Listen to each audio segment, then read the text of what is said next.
And after housing assistance and transportation, Gatekeepers provides people funding for clothes. It provides people funding for telecommunications and telephones, and certainly basic things like food.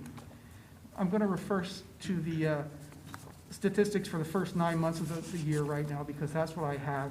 We helped 45 individuals across those categories in the first 9 months of this year. The average individual we subsidized to the extent of $638. The top 10 people we subsidized to the extent of approximately $1,000. And frankly, you might be saying, well, golly, that doesn't sound like a lot of money. And the fact is, it's not. The demand for resources, especially getting people stabilized in the community, far outstrips what we have.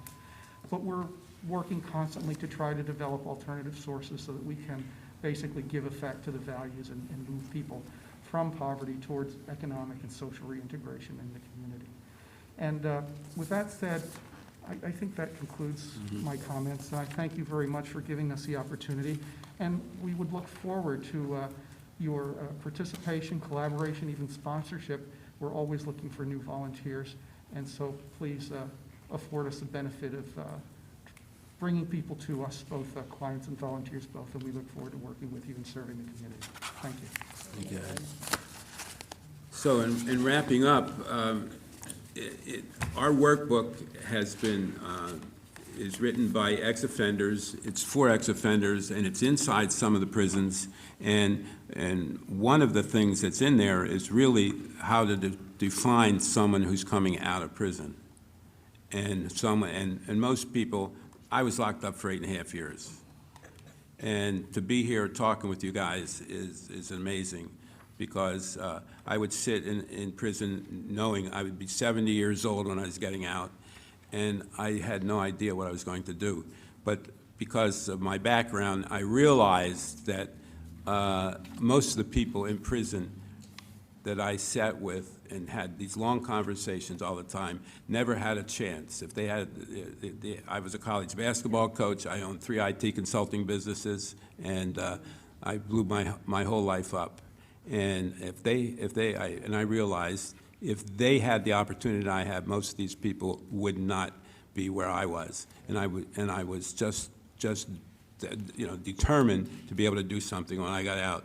And that's why I'm here today, because we've been very successful using ex-offenders with that role. And I can't say enough about some of the people in this room. We know each other. We're on the streets all the time, and we're realizing that the governor, the people, the people in Washington, all talking about Second Chance Act. And I guarantee you, most of the people who are in prison never had a second chance. They didn't, and I call it the first chance. And Ed gave you some statistics, and we literally meet people at the gate. We pick them up. Jennifer and I pick them up. We make our, and it's just amazing the things that we can do. And it's all basic stuff. People want to sell. We got to get people into Georgetown. We got to get them a degree. They're not ready for degrees. They're not ready to work. We put 60 people to work at AC&T. 60 people go to work at AC&T over the last 6 years because of us. AC&T, if you don't know it, 20% of their people are felons that they hire. They'll give everyone a second chance, a first chance. So it's amazing what we've got going. And this is a brief presentation. There's so much, and some of you have been to our resource clubs on Saturday morning, and you know what's happening. We put magic back into people's soul. 60% of the people have no idea they have a soul. 60% of the people come out of prison can't read. So they give them $50 and say, go ahead. And most of them don't have anything. And I'm not here saying that I'm an ex-offender. I was a violent offender. And I'm not here saying there's a third of people in prison are good. A third are in the middle, as most of you know. And then a third should never get out of prison. And so I'm not here saying it's all great. We're not the Mormon Tabernacle Choir, but there's a lot of stuff that we can do, and we are doing. And I want you people to just think very hard, and we can come back and talk further. And I'd love to see council, and the mayor and I have talked about it. We're purchasing $25 a piece backpacks filled with stuff that people need to have when they get out of prison for our detention center.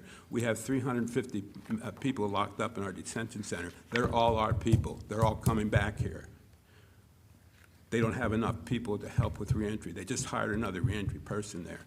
And so they need our help. Somehow we have to get behind this. Reentry is much more deeper than what we ever thought about. And if we don't get our hands on all this stuff that's going around town, there's so many people involved with it, and they're all great people, but we're like, you know, we're just going in circles. Everyone's doing their own thing. And I'm asking you, the projects that you have and that you've successfully done, to really think about that, and we can talk about further about it. Are there any questions? Do you guys have any questions? I don't have any questions. I just want to, you and I have a good friendship, and I am always so impressed, and, you know, everything that you do for our community, and just want to sincerely go on record and say thank you very, very much. So it's a never-ending process, but, you know, even the things that you are doing are impactful, and I see you, so thank you. Thank you. Yeah, I agree, you do tremendous work, and you do work that a lot of people wouldn't know needs done. You know, I think the average citizen has no idea what you do or the importance of it, but we appreciate you and your whole team. Thank you. And I just want to say, this is probably one of my favorite programs in Hagerstown, and a priority for me, and the reason why I ran to be in this position was for the development and building of people as we economically develop. And I firsthand have sat at your table before any of this was developed and watch you pour your heart and soul into specifically this community, because you've seen where you could be a solution to it and where this program could be. So I thank you for that, from the bottom of my heart. And then all of the ways that you pull in different resources. I sat in one of your groups that heard a man say you were like a godfather to him. He had never had anyone take him to a store and get his underwear and those types of things. He never had it. Here he is, a grown man, over 40, for his first chance. It was in Hagerstown, Maryland, at Gatekeepers, and his life changed. So I thank you from the bottom of my heart. And this is a priority for me always. Anything that is restoring people as we build up is a priority.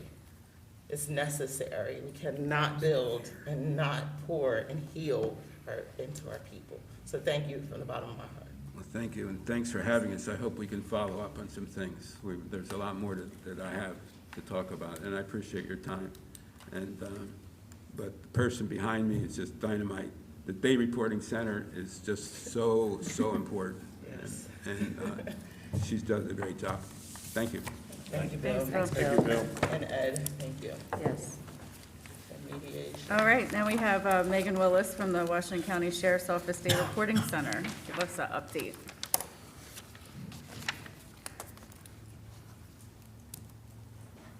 Hello, good afternoon, evening, whatever it is these days. Welcome. Okay, so you guys did get the handouts, perfect.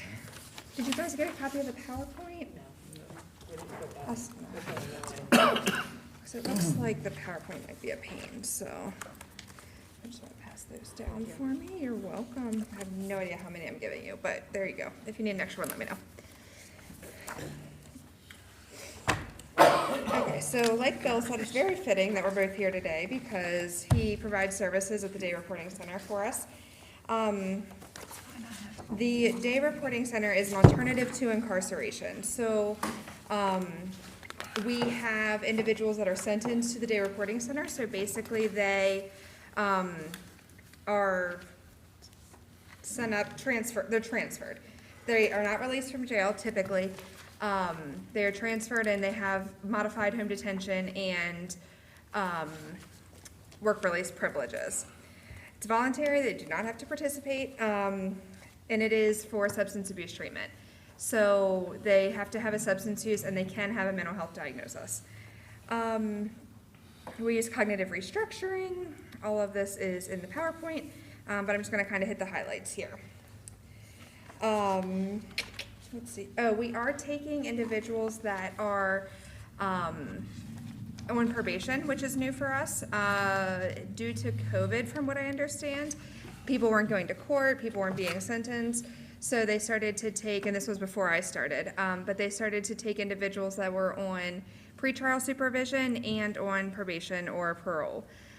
So that kind of works a little differently, but they have to have some kind of justice involvement. We always prefer that they are incarcerated because honestly, it's a little easier for us, you know, we have a consequence essentially. If they're not following the directions, if they resume using, we can put them back in jail as a consequence. We don't like to do that. We like to, you know, help them and give them a, like Bill was talking about, a second chance, a first chance. And we kind of use that as a last resort because we know that incarceration does not work for individuals with substance use, typically, historically. You know, because if they don't get treatment, they come out and do the same thing, right?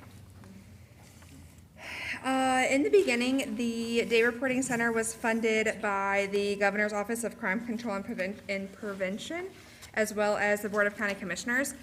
They started with a $540,000 grant from the I'm having trouble with that today, Governor's Office. And then it was a 3-year grant, and then the second and third years were $270,000. That grant is no longer, the Day Reporting Center has been in operation since November 2016 is when they accepted their first participant. So that money is long gone. So we are fully funded by the Board of County Commissioners right now. We do still apply for grants, and actually I just applied for 2 that I should hear back. Bill just told me from this week, hopefully. And then I applied for 1 more. So we do get grant funding to kind of cover some of the extra things that our county funding doesn't typically cover, but otherwise fully funded by the county. The next slide says a little bit about the eligibility criteria. They have to be a Washington County resident. You know, in the Washington County Detention Center, because of this little special piece of Maryland that we're in, it's kind of hard because a lot of people are from Pennsylvania or West Virginia or Frederick or Cumberland area, but they do have to be a Washington County resident. They can't have any detainers or pending charges, no crimes of violence, and that's a state law under home detention. And then that talks about the sentence to the Washington County Detention Center pending sentencing or on probation. Let's see here. Oh, in the, where it says about the confidentiality, waiving confidentiality and all that, there is a home inspection that occurs whenever somebody is first referred to us. And they didn't used to do a home inspection, and they didn't used to do home visits. But the story goes that one day the deputy had to go to somebody's house for whatever reason, and the living conditions were horrible. There was drug paraphernalia everywhere, prescription opioids, dog feces all through the house. So if we expect individuals to improve, we can't return them to the same environment. I don't know what ended up happening in that circumstance. That's just here in my notes. But that's why we do the home inspection, and if their home is not suitable for recovery, you know, if they have somebody else in their home that uses drugs or alcohol, then we would refer them to one of the local recovery houses that Bill was talking about earlier. The goal for the program is to reduce offender recidivism, improve their ability to conform to community norms, enhance coping skills, decrease substance relapse, increase employment, and increase job retention. I think we might get to this later, but in case not, I do want to mention that, you know, we do provide substance use treatment, but that's not the sole purpose of the Day Reporting Center. We provide the supervision that somebody needs because at the end of the day, they are inmates, they are incarcerated. But we also provide things like gatekeepers, and we do, and I'm sure this is later on in the slideshow, but we do financial literacy, we do mental health therapy, wellness, yoga, nutrition, and parenting, family therapy. I know I'm forgetting some things, but kind of a nice, well-rounded program to address other things than just the substance use, because we know that substance use is not, it's a symptom of something else typically, trauma, whatever it happens to be. The substance use is just a symptom, so we try to address the root of the substance use. The next page talks about staffing. So I'm the program director, and then we have one sworn deputy sheriff. That's Deputy Daniel Parks. And then we have a reentry coordinator that's split between the Day Reporting Center and the Sheriff's Department, or in the Detention Center.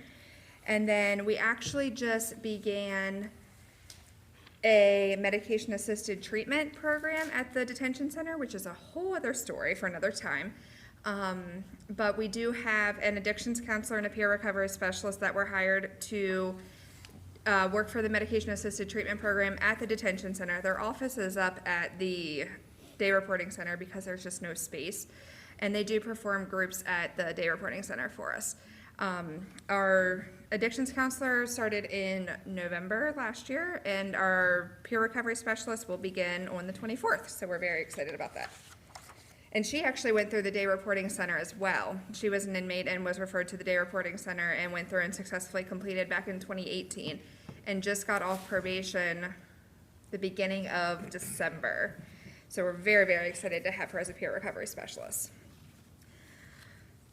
Okay, so this is where it talks a little bit about our providers. So we have, what's kind of special about the day reporting center is we have other providers that come in and provide services at the day reporting center. And the only employees we have are the ones I just mentioned. So we have a licensed clinical social worker that comes from Resolution Advocates, and she does all of our substance use treatment. A case manager from Potomac Case Management, and Sherry Denham from Black Rock Integrative Medicine does our medication-assisted treatment. We partner with a local mental health therapist. She's the only one that is not in our building. And honestly, it was just because too many people were canceling on her and I didn't pay her to be in our building. She used to be. All of these services are provided in our building, one space. The participant comes there, does their thing for the day, and leaves. Justice and Recovery Advocates, they do nutrition, mindfulness, emotional regulation, yoga, art, and writing therapy. Oh, Valor comes in and does life skills, that's what I forgot about. Reach does financial literacy, and Mediation First. Oh, that was another one. They just started doing, they used to just do a mediation assessment to see if individuals could benefit from mediation, but now they began doing a conflict resolution group every week with our participants, which I think is going to be amazing, because some individuals definitely need that. We just started partnering with the health department again. They are doing a sexual health and recovery group. They've been doing that for about 3 or 4 weeks now, and it's been really beneficial. We're doing actually the first time we're doing a tobacco cessation group. It's gonna be this Thursday. And then we're also gonna do a Narcan training on January 24th as well. So if anybody needs Narcan training, we're doing that on the 24th. And then there's the other providers, Gatekeepers. Western Maryland Consortium does our job and career skills training. And then we partner with HCC. HCC also has all of their forklifts out at the day reporting center in the back of the building. It's a big warehouse. They keep their forklifts out there, and they do forklift training, I believe, twice a month. And they bring their students, individuals, whatever they have, out to us, but then our individuals also join as well. And we have 2 amazing volunteers who do all of our administrative work, because we don't have anybody that does that besides me. So they are awesome. They actually put on our Christmas party a couple weeks ago, and they're amazing volunteers. And then we have people that we work with in the community, like ACNT, Manpower, Spherion, and the local recovery houses. The referral comes from the court, or an attorney can call me and give me a heads up, and then at the end of the day, we need a court authorization. We do the background check, the deputy does that. The clinician does an assessment to include a brief screening and a biopsychosocial.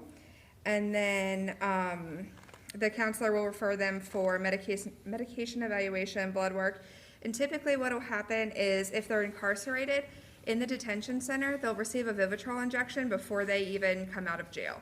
So by the time they, step out of the doors of the detention center, they already have that medication in them. And then they'll follow up with Sherry up at the day reporting center to receive subsequent injections. Typically, the referral process, I'm trying to get it down to a week. We're about a week and a half, 2 weeks usually. And honestly, a lot of that's due to medical, having to get them to actually give somebody the injection takes a little bit. And it's going to be interesting once we start doing this medication-assisted treatment program. Let's see here. I already kind of talked about that. We are open Monday through Friday, 8 to 8. A lot of our groups don't typically go till 8. We have one that goes until 7. but we can stay until 8 if needed, and we are open on Saturdays. We do have a group on Saturdays, so typically in the first phase, somebody attends Monday through Saturday for 8 weeks. And then it goes to 4 days a week in the second phase, 3 days a week in the third phase, 2 days a week in the fourth phase, and just 1 day a week in the fifth phase. And all of that can take 6 months. It can take longer if they, like I was talking about earlier, relapse, don't follow directions, are late for curfew, things like that can take longer than 6 months. But 6 months is typically the goal. We have some that have taken way longer and some that do what they need to do and get done in 6 months. That's that. There is an administrative cost to the day reporting center. It's $100 a phase, totaling $500. Their health insurance does not cover that, but does cover therapy, counseling, medication-assisted treatment, those things. The administrative fee is just something that the county made us do. Let's see here. We really are focused on treatment in phase 1. They're not supposed to work in phase 1 of the program. I do understand that, if they're at a sober house or if they are living on their own and they need to pay rent, they are permitted to work in the first phase, but we typically like them to focus on their treatment in the first phase, get connected with the providers, get connected with the staff before they start working. But again, we do make exceptions for that. Phases 2 through 5 are all offered in the evening so that they can work during the day and come in the evening if they need to. And that kind of goes over everything I talked about. Let's see here. Some of this I already talked about without going through these. We do have a team of providers that are there all day. We kind of call that the DRC team. So it's myself, the deputy, the reentry coordinator, the substance use treatment provider, and the case manager. So we have weekly meetings every Friday and just talk about everybody's progress, and that's when we review admissions as well. There are interventions if somebody's not doing the appropriate thing. We come in, we talk to them as a team. All of those people I just said, we come together, and we really like to let them know that, listen, we understand that you might relapse. We understand these things happen, but we need to get to the root of this. And I just had this conversation with somebody Friday, all the days blur together, but I think it was Friday. And you've been doing this for however long. They've been in the program for a while, I think almost a year, and still relapsing. What's going on? What can we do? What can we do differently? Because you've been doing the same thing for the past year and it's not working. So what can we do differently to address this? So we thought of some creative solutions, and I'm hopeful that things will turn around for him. That's about it. That was super quick. Does anybody have any questions or anything they'd like clarified? How many people do you currently have enrolled right now? We had 29. We admitted somebody today, and we're going to admit somebody Monday. So 29 currently, with 2 by next week. Do you guys have any questions for Megan? How do you measure your success?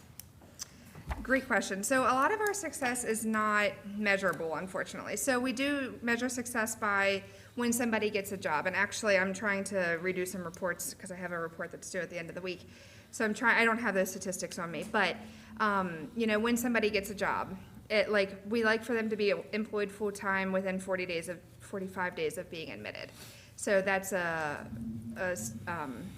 goal for us. If they, I always struggle with this word, recidivate, if they go back to jail. We have a very low rate of recidivate. I struggle. You know what I mean. People going back to jail. Because, like I said, we have these conversations with people. What can we do before putting you back into jail? A lot of it, for us, our big thing is reconnecting with their family. So we have the parenting. A lot of our participants have no relationship or a very strained relationship with their kids or their extended family whenever they come to us, and they repair that relationship with their kids or their family or whoever it may be. And you can't measure that, unfortunately. I mean, sure, we can say somebody gets to see their kids more often, but you can't measure that. recidivism is the big one. I got it that time. Are there are there follow-ups to once the individual graduates from the program? Yes, good question. So I forgot to mention that. So somebody is considered in the Day Reporting Center program until they are finished with their supervised probation. So, a lot of times when they're sentenced, they might get, 18 months in jail with 3 years of supervised probation.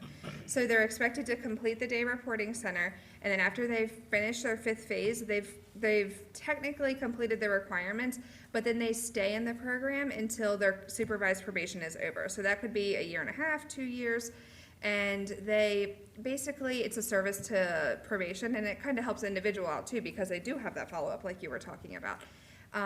They come in the beginning for the first 4 months, they come in just once a month to meet with the clinician, and then after that, it's just random drug testing.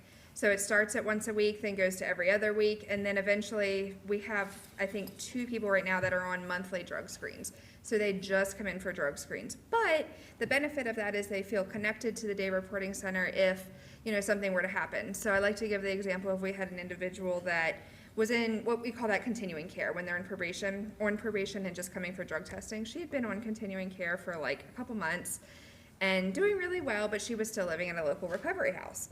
So, and she had her son with her. So, and he's an infant.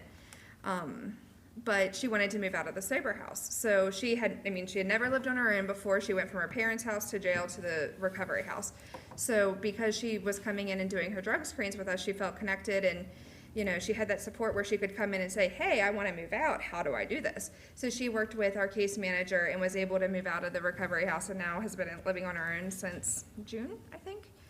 So they just stay connected that way, which is nice for them. And then if they are in continuing care and they relapse or get another charge, we put them back into treatment. So we usually put them back into it depends on what happened and how serious it is at that point, but we might put them back in phase 4 or 5. And then if they continue using, we can move them back a phase. So, and it kind of seems if they're using, you might not just catch them if they're only coming in once a month or once every 2 weeks, but it always gets caught. So then we just put them back into treatment, and they're expected to do everything as if they were still in the program in phase 4 and 5. They just go right back in. Thank you. You're welcome. Do you guys have any other questions? Great program, thank you for the work. Yeah, thank you. When I started with mediation, also Chief Kiefer, we were still at the table kind of with the Day Reporting Center, and there was no admits. And then it was 1, then it was 2, and us as providers was standing outside the door trying to get in there. And so I've always appreciated doing that type of work. I don't know that I've ever shared this on record, but I had an ACE score of 10. And I had a lot of childhood trauma, was traumatized by every system that was supposed to keep me safe, as well as I remember I did some time at the county jail. As a mother, I was pregnant with my son. I almost had my son, who just turned 18, in jail. Oh, wow. Behind an $8.32 check to county market. And so I say this to say that there are people that can return with the right programs and be upholding citizens and inspire a lot of people. And so thank you for the work. Absolutely. Those services are so important, not only to just people that like me, but to all of us. I mean, in my community, I want to see a community working together that everyone has a chance and can heal and be restored. Yeah, absolutely. It really does benefit the community because, all of our people are working, all of our participants right now are employed, whether it's full-time or part-time. We have a couple in phase 1 that are just part-time right now. But all of them are employed and they're contributing to society. We have one guy that's talking about he needs to pay all his court fines and restitution, so all of that's getting paid off. And we've made some really great connections with employers in the community. Malin, our reentry coordinator, has worked with, I couldn't tell you the names of the agencies he's worked with, but he's gone there because now, in this climate, people are, it kind of sucks that it had to take a pandemic to do it, but now, employers are willing to look at hiring people with backgrounds because they can't, they're having trouble hiring people. So Malin has, made connections with those employers. There's a couple right there on West Washington Street that he's talked to. You know, more than, I'd say he's worked with more than 5 employers just since I've been there in May. And he's connected people and got people jobs at these employers that he's making connections with. Thank you very much for the update. We appreciate it. Thank you very much. Thanks, Maggie. All the time. So emotional. All right, up next, we have the Invest Hagerstown Homeownership Program update. Chris and Jonathan. He does make. It's because it is. Hello, hello. How are you guys today? Good, thank you. So we are bringing forth proposed changes to the Invest Hagerstown Homeownership Grant Program in line with internal staff comments as well as the mayor and council comments from the last work session on December 7th, I believe that was, to not only lower the barriers of homeownership in the city, but also to streamline the process and application in general too. Amongst some of the changes that you'll find in front of you is extending the eligible properties to include any kind of single-family attached or detached dwellings. So this can be any kind of single-family home, townhome, condo, duplex, what have you, as well as establishing a priority for first-time home buyers and current renters as well. We foresee some of the changes that are going to be helping aggressively pursue homeownership in the community and to really help move away from the current renter majority in the township right now. At this time, we are looking for any kind of guidance that you might have on the current form of the application. If you might see any kind of changes that you would like us to take back, or any kind of questions on it as well. I like the changes. They look good to me. Do you guys have anything you want to add, or is it okay as presented? I'm fine with it. Exactly like it was outlined. Yeah. All right, thanks. All right, perfect. Thank you so much. I'm gonna do land management code. Okay. We have the annual package of amendments to land management code.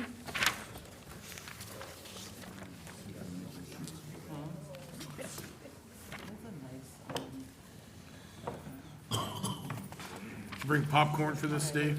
I hope. I'm gonna keep it short. Some appetizers. I don't like food. That's how you get stuff. What, no comments on the background I used? Nice. I mean, it is Beautiful. groovy. The Sam Peace. It's pretty groovy. Okay.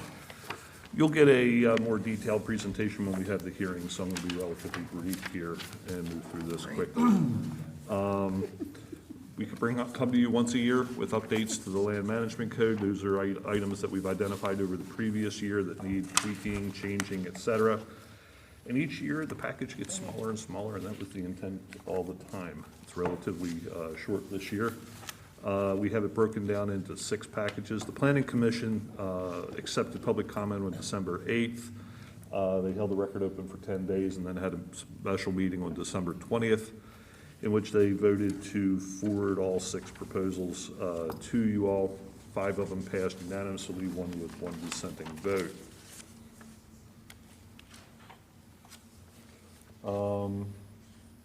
You're going to have a public hearing at the end of this month where you'll take testimony, and then after that's over, you'll hold the record open for a certain amount of time as you determine, and then make a decision on which ones that you choose to adopt. And we expect this process to be completed around April. I'm going to go through these 6 proposals briefly. Proposal 1 deals with crisis care facilities, emergency transient housing, and homeless shelters. These are uses that have been kind of underdefined within the ordinance. This formalizes it and also draws attention to a use that we haven't really heard too much of in the past, and that's the emergency transient housing. Proposal 2 creates a new use of self-storage mini warehouse facilities on property in the POM district, subject to a remediation plan approved by the U.S. Environmental Protection Agency and/or the Maryland Department of the Environment. And it also creates design standards for that. POM is an office Park zoning district, a lot of what you see out there along like Professional Court, et cetera. There are a few properties in the POM district that are very difficult for redevelopment due to environmental hazards that are on the properties. We were approached about the possibility of doing allowing mini storages. As a matter of right within the POM, that was a difficult sell because you basically could have mini storage facilities, which don't usually have much in the way of an architectural appearance in the middle of an office park. So what this does is it limits it specifically to properties that have remediation orders, and there's only a couple of them in the city, and it also creates design expectations.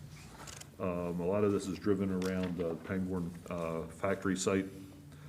We have actually seen elevations, proposed elevations that would actually make the place look very attractive, given the fact that it's across the street from Pangbourne Park, using brick veneers, buildings up close to the streets to act as a buffer, so you really aren't going to see it from the street and from Pangbourne Park. Number 3 are minor changes to the requirements of a conversion overlay district that permits occupancy of additions and also creation of outdoor dining areas when accessory to 6 particular uses. The first item was at the request of a local zoning attorney who is representing the new owners of the Surrey School. They're looking to turn that site into a boutique hotel. And he noticed what he believes is a minor problem in the wording of the ordinance. You can build additions, you just can't occupy them. We don't necessarily think it's an issue, but if it makes them happy and makes their financiers more comfortable, we're happy to make the minor adjustment. Part of the use also is proposing outdoor dining areas for restaurants that it would be part of the facility. Right now, the conversion overlay does not allow any outdoor uses other than parking. So we're proposing to allow outdoor dining areas. And keep in mind, this is a conversion district. They come to you all as a rezoning, a zoning overlay on a case-by-case basis. So you'll see a plan of proposal of what exactly would happen here. It's not something where you're giving somebody carte blanche to go apply to and get a site plan through the planning commission. Just there will be a zoning review process by this body. And if you decide that it's not appropriate at a given location, you don't have to approve the rezoning. Proposal number 4, this is our catch-all proposal. Sometimes we just run into small things here and there that need addressing, minor errors, clarifications, et cetera. We have 12 of those this year. I'm not going to go into them one by one, but they're not of any real significant policy consequence. Proposal number 5 are 10 changes to prioritize traditional subdivision design with parking in the rear and interconnected streets within our subdivisions, and includes 10 items. I'm summarizing them here in these 6 points. I'm not going to read them individually. But basically, when the city rewrote its subdivision ordinance in around 2007 or so, the direction was to go to more traditional urban subdivision design like you would see in the south end or like you would see up along Beaver Parkway, et cetera.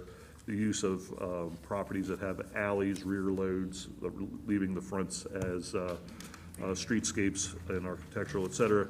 This has been on the books for close to 15 years now, but of course we ran into the Great Recession, in which housing subdivisions pretty much all but died in the city.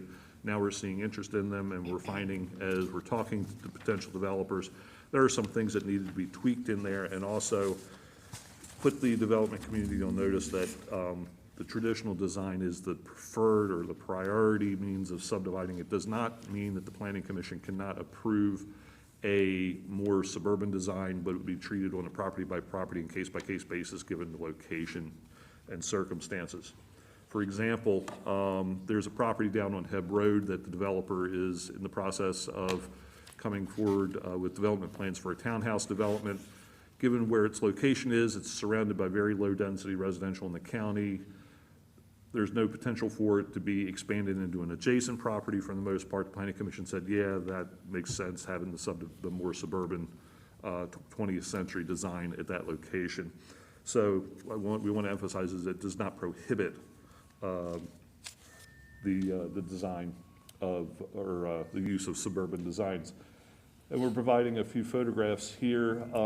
What we're trying to get away from is the things like you see in the bottom two photographs. You have Higgers Crossing, where you have houses that their rear is right on arterial or collector roads with very small backyards, things of that nature. That's not good design. Also, you have townhouse development on the right on garbage day, and also we are finding that in a lot of these front-load garage or front lawn townhouse developments, unless you get the length of the driveway, the width of the sidewalk, and the grass island up to the curb just right, there's a lot of tendency for residents to park in the lawns, park across the public sidewalks. If you go after hours up to Collegiate Acres and take a ride through there, don't even try to walk on the sidewalks. It's just near impossible. So, Because the garages are being used for storage, not for cars. yes. So, what we're looking to go toward is more toward what you see in the top photograph. This is from a development called Widen up near Mechanicsburg, Pennsylvania. The Planning Commission has been studying this issue in depth for about 18 months now, even to the point where the Planning Commission had a meeting where they took a field trip. I think it's the first field trip in the history of the Hagerstown Planning Commission. But we took them all up to Mechanicsburg to go through this development and see what works, what doesn't, et cetera. But it's a good representative example of what we're looking to try to achieve. Another example, one of these tweaks is that would adjust the subdivision ordinance that would allow the development of lots that do not front a public street, as long as they front on a park or open space and have rear alley access. This is an example up in Widen, where you see this long, narrow park in the air photo that you see to the right. Basically, you're at the bottom of the photograph looking up toward the top of the photograph through the center of that development. Those houses have alley or parking spots. Those houses have alley, parking or garage spaces off of the alleys in the rear. But we're not looking at becoming a major feature in this particular development. Maybe 10% of the lots, I would say, actually don't front a street. They front one of these. So, but it's a good mix-up of design to provide a mixture of product for the community and better designs of subdivisions. And here's another example of townhouses in this particular development that's in the largest open space or park in that development. It's a place called Terra Park. You'll notice the houses along on the right-hand photograph, the houses on the left-hand side of the photograph. The area off to the right is a park, and they front into that, but they have rear alley access in the rear. Also, the photographs to the left, you see the front of a Cape Cod house that doesn't have garbage collection or cars parked in the front lawn. And then you have the rear alley parking behind that photograph of that colonial, I guess, style house to the lower left. Also, we're looking to make some minor adjustments to the setbacks for the principal structure to allow what's called a rear L for garage parking. Right now, our rear yard setbacks are 35 feet from the rear property line. If you don't allow a garage, if you're going to have them attached to the house, extend into that a little bit, then you have the issue of having too much paving on property, and we're trying to get away from that as well. So the idea would be in a new subdivision where you're coming in with a development plan for the overall development, you could propose houses that would have a one-story rear garage addition attached to the house, be closer to the rear property line, so you can have a car parking pad behind the garage and still also have usable rear yard area. And this is also being done in such a way where we're trying to make these standards more flexible to encourage more creativity, more design flexibility amongst the development engineers. Proposal 6 is a number of adjustments to the sign regulations, reducing prohibitions on certain signs in the commercial and industrial districts. Basically, there's just, again, more adjustments and tweaks. We kind of revisit the sign regulations every time we do this because somebody always comes up with something different. One of the things that we're also looking to do is to make things more flexible in the downtown is developers now are buying adjacent buildings, abandoning property lines, breaking through the party walls. They essentially become one building on an individual lot. the wording of the ordinance was such where that whole building had to be treated as one for the purpose of signage. Now, if you have architectural articulation on the front of the building, even though it might be technically one building, but it looks like three buildings, that each of those individual sections will be treated separately. Tried to make it more flexible for the individual business owners. The actual text can be found on the city website, hagerstownmd.org/1338/LMC-amendments. And again, you'll be having a presentation on January 25th, take testimony. We expect the chairman of the Planning Commission, Doug Wright, and member Chris Davis will most likely also be here to help us make that presentation. We'll get a more detailed presentation at that time. Okay. You guys have any questions? I mean, I don't know if I got any specific questions tonight. I will say that I am not. Let me get back to it.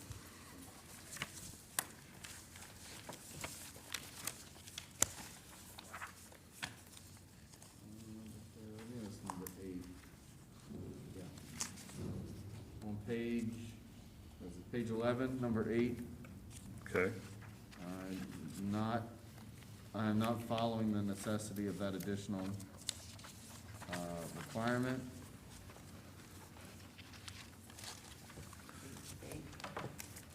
As it applies to the Historic District Commission's role in an individual having the ability to proceed with demolition, especially when you look at subsection or proposed, I'm guessing it's proposed, subsection 3, 4, and 7.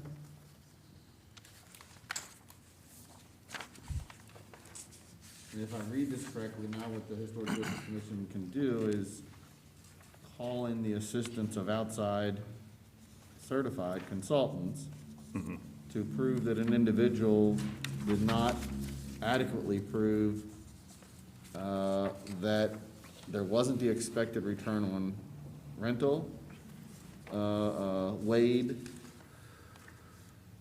that their efforts to find a purchaser willing to secure and rehabilitate the building.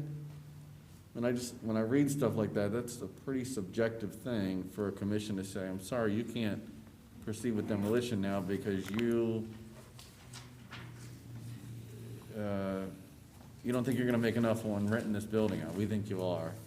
Or you didn't try hard enough to find somebody to buy it to fix it up so that it didn't get demolished for the proposed reuse you wanna do for the property. That seems odd to me. Well, what we're trying to do here is actually address the concern that you have, because right now the HDC has this authority. What we're looking to do is codify it more and also provide them specific authorization within the code that's clearer, that allows them to seek outside consultation in evaluating requests. Because a lot of times somebody is, I wouldn't say a lot of times, because we really don't get that many demolition applications. But we have in the past gotten demolition applications where they're prepared by the applicant. They obviously want the demolition. So they prepare a package, and everything is going to be subjective, that's going to be as favorable a light to their request as it possibly could be, as opposed to being objective. So, for example, they might overestimate the rehabilitation cost and underestimate the rent they might collect, just as an example. So what this does is it allows the Planning Commission, and sometimes they may, excuse me, the HDC, I get my boards mixed up sometimes, the HDC to seek outside objective third-party assistance in evaluating the materials that are submitted to them, so they can make a truly objective decision on whether or not the demolition should move forward. Maybe you can clear up that statement for me, because what you just said was the Historic District Commission currently has the ability to do that anyway, and this will do the opposite of that. I'm trying to figure out what you mean when you say the Historic District Commission can already do this. We're just saying that they can do this. The existing language is vague. It's very... It seems to me, though, that what you're saying is it's vague to the benefit of the person that wants to demolish. And this will reverse that course. It makes the direction that the Planning Commission can take clearer in the ordinance. It's not really telling them anything that they can't already do. The one thing that it does do that is new is it passes any consultant's fees on to the applicant, rather Yeah, than I've the read that. city. This last sentence says, costs incurred by the city to secure these services shall be borne by the property owner. So not only are we making it harder for the person to plead their case, but we're gonna charge them some unknown cost that, I mean, the Historic District Commission could go out and get 17 consultants. Well, the HDC, the appropriate process would be, we would go out and find out what it would cost, and we would let the developer or the property owner know, hey, this is going to cost this much. Are you willing to do it? If the answer is yes, then we would move forward. We wouldn't hand somebody a bill that they would not previously have seen. And again, I go back to reading at least 3 of these 7 as being more vague than vague already is. Vague meaning giving the HDC a much greater arbitrary ability to make the argument, sorry, you didn't try hard enough to find somebody else to buy this, or you didn't, you know, we think that, I mean, a consultant, you know, can tell you, hey, I think you can get $1,000, and I'd harken back to some properties around town where, you know, it's it can be, you know, $20 a square foot on block X and $4 a square foot on block Y, and somebody's using that comparative ratio without, you know, that same objective viewpoint of difference. And that's the benefit of having outside consultants who are objective, who don't have a dog in the hunt, providing feedback to the HDC so they can make an objective decision. But with the amount of interest we have in downtown properties now, where it may relate to buildings that might not be rehabable to an owner, but lie in the historic district where they would go to in an attempt to demolish it for the greater economic good of that area, okay? Or their own pocket. Of course. Yeah. The HDC has the ultimate authority as to whether that building would be demolished or deemed rehabable. Based on the evidence that's presented to them and available to them on the record, yes. But if the developer is providing in the best light what they want to do, or in the worst light, if they want to demo it, as to what they want to do, that is to the discretion of the Historic District Committee as to whether they want to believe that or not, correct? That's correct. So are we making it, which is very subjective, right? And what we're trying to do here is make it less subjective. By offering up a third party that could come in with an arbitrary Correct. identification as to whether, based upon what criteria? Well, for example, rental returns. Let's say I have a property. Let's use a real example. Let's take a building. Yeah, Downtown. All right. Historic. let's, Roslyn Building. just Okay. Back in the day. Yeah, let's take a dollar one, that's fine. Okay. Okay.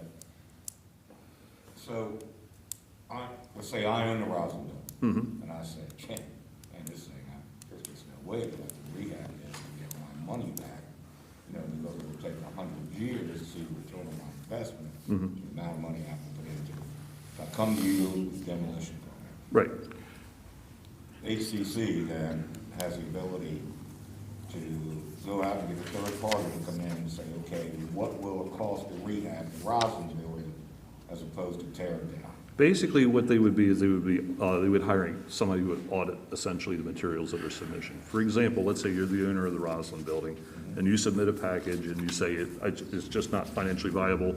I can only rehab this thing and put 8 apartments in them, and I'm only going to get $400 a month. And I'm just using a ridiculous number. $400 a month is rent. And everybody knows that if you rehab the building and they're nice apartments, you're going to get a lot more than $400 a month rent. I'm using that as, again, as an extreme example. The idea is for the HDC, which technically it already kind of in a gray zone has the ability to do, is to call in an outside third party to say, are these numbers right? That's basically what it amounts to. Because a lot of them are not real estate appraisers, they're not tax experts. They don't have those kinds of specific skill sets to be able to effectively analyze that data and make an objective decision. And what it does is it gives them, clarifies, I wouldn't even say it gives them, it clarifies that they have the ability to seek out assistance in evaluating them from third parties. And again, the only thing that's new here is it doesn't cost the city anything. It's passed to the applicant if they agree to participate. Would the developer get to state their case again directly to this arbitrary group? Sure, yeah. So, I'm not gonna agree to this part, and I don't hear it the way it's being presented. I would just say, what I hear is delay being added to projects for redevelopment of historic properties in downtown. And I get that, and I get that there are philosophical differences of opinion on that, and that's fine. That's the way the world works. I accept that. And I happen to fall in one area of that equation that doesn't jive with others. But for me, I remember a time of day when there was associated pushback in a public manner as projects were being evaluated for demolition and redevelopment, et cetera, that we haven't seen for a period of time.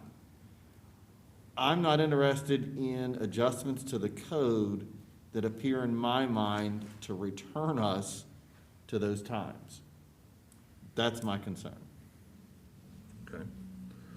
And I don't want to get too far into the weeds here, but I just think to myself, and I'll use, you know, two examples. I drive down Franklin now and I see the side of a fairly new commercial building that has no street presence whatsoever. It's not done yet. And it's facade. I get that. Okay. And then I'm gonna have another property owner that's gonna be, you know, because of their building, because of their particular building, I don't know, you know, just pick one, you know what I mean, that will get taken through the course of additional recreated steps of delay. I'm not interested in that returning to that synopsis, just me. The existing circumstances would be, if this is not done, that puts the HDC in a position to basically tell a property owner, we don't believe your numbers, sorry. And it puts them in a bad position, but if they have objective auditing from a third party to back them, it puts them in a more objective position to make the decision. And if I'm not mistaken, the HDC is one of the particular boards and commissions that we have where we have specific criteria laid out to say we'd like to have this, and this type of member on that board, right? Mm-hmm. We don't do that with many of our other boards and commissions. Mm-hmm. We do that with this specific board so that we have garnered the expertise of those individuals that we appoint to that board specifically for that purpose. And now we're saying, no, we want to return to reaching beyond that again. And again, it's just me as a member, I'm not in favor of that. Would it be the HTC that would make that appeal to this arbitrary group, or could the developer appeal? Would it be like an appeal process? It's not an appeal process. What would happen is, I'm a property owner. Right. And I'm getting notices from Paul's section saying, you gotta do something about this building. And my response is, well, I'd just soon tear it down than do something with it. So I come to the HDC and say, Right. here's my data, and of course I've stacked it to make it look as great as possible for my case. Mm-hmm. And the HDC is like, they're skeptical. They're Right. seeing these numbers and it's like, eh. Right, and they can arbitrarily say themselves right now, we don't believe these numbers, have a nice day. They could do that now, that's I correct. don't know that arbitrarily, though, is the right. Yeah, Well, I don't yeah. mean, yeah, I get what you're saying. Yeah. In their opinion, In their opinion, the numbers that are presented to them. Right. Well, what this does, it's not really a group. It's just a list of potential people they could. Sure, For example, if they think that the numbers about the rental returns may not be right, yeah, they could go and contract somebody to take a look at the report, probably costs $50, to, who's versed in how much Rental properties may go for, in a new condition, if it's renovated in the downtown area, and they'll say, yeah, their numbers look right, or, nah, they're kind of low, or they're kind of high. It's just getting a second opinion to the numbers provided. Do you guys have any other questions? That's the main one. I do, but that's the main one for me at this time. Okay. Do you want to go over the other one? No. Thank you. Okay, thank you. All right, we have the amendment to transportation element of the 2018 comp plan. Copies of PowerPoint. I got one of these.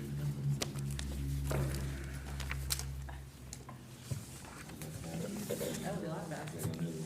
I was staring at you. Well, I didn't know I was, but I was staring at you. Like, because you were way slower, way slower. Months ago, we came before you about whether or not we should keep in the comprehensive plan the north leg of our Paul Smith Boulevard, the part that connects Edgewood Drive over to Howell and then over to Dual Highway. And the direction we got was, no, it should be taken out of the plan.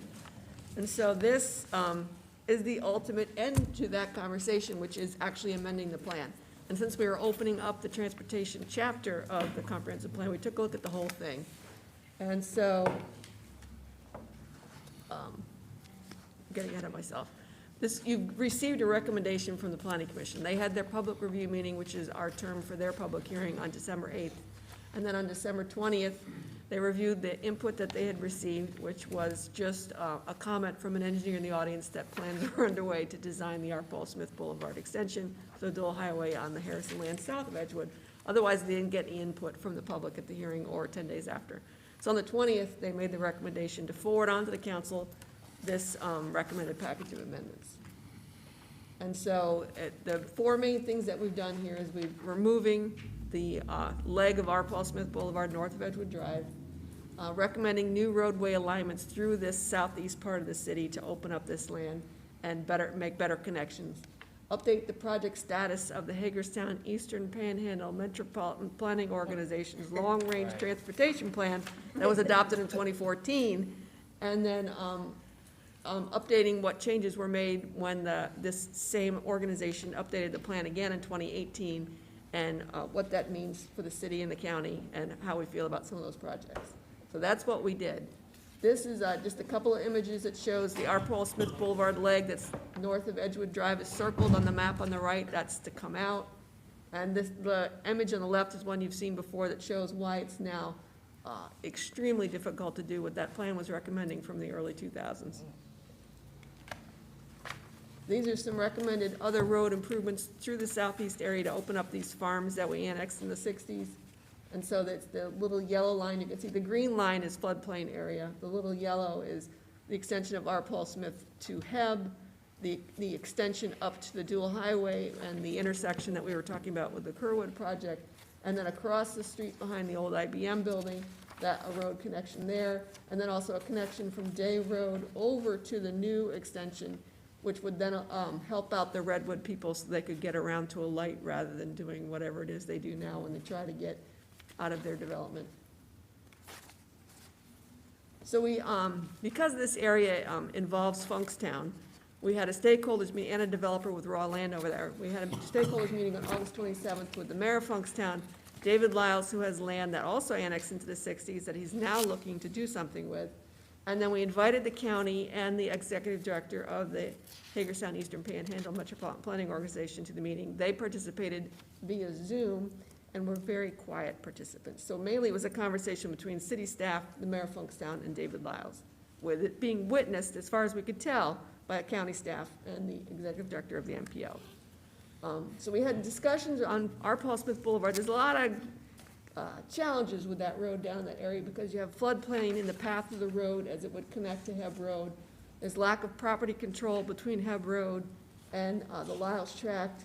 Plans have already been approved by Funkstown, and the pathway of where R. Paul Smith was supposed to continue down around towards alternate 40.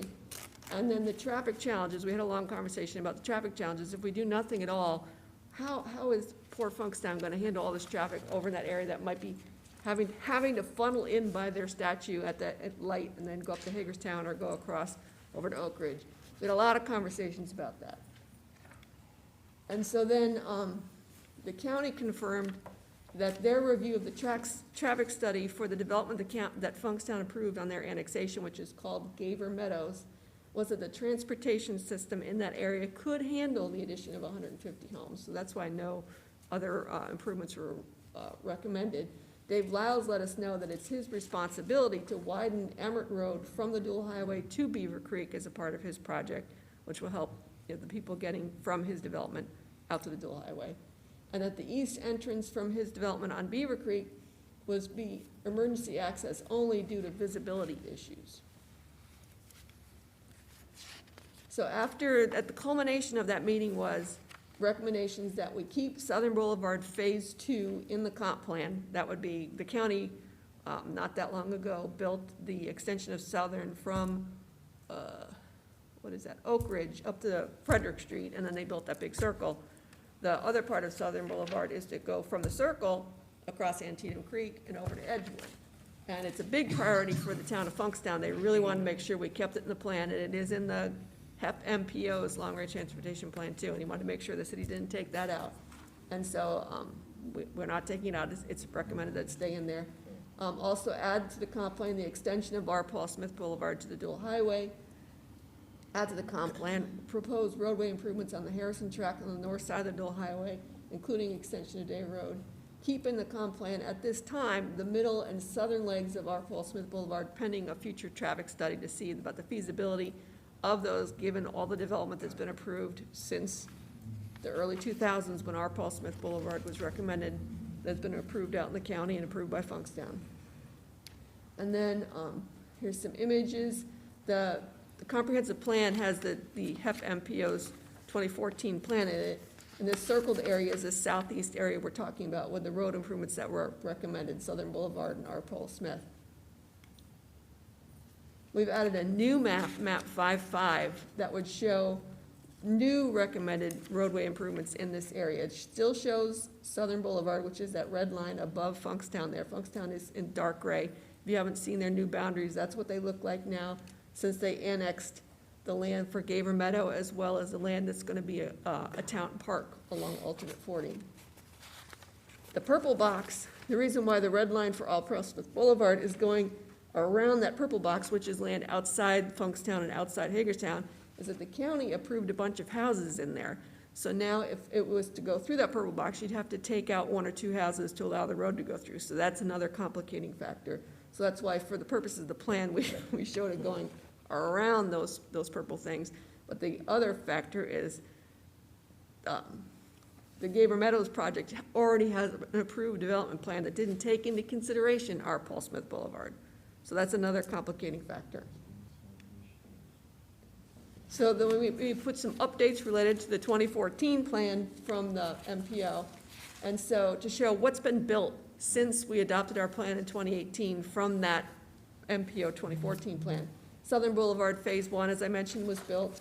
Creighton Boulevard was extended to Showalter Road, and they widened Edgewood Drive to 4 lanes from Robinwood to Howell Road.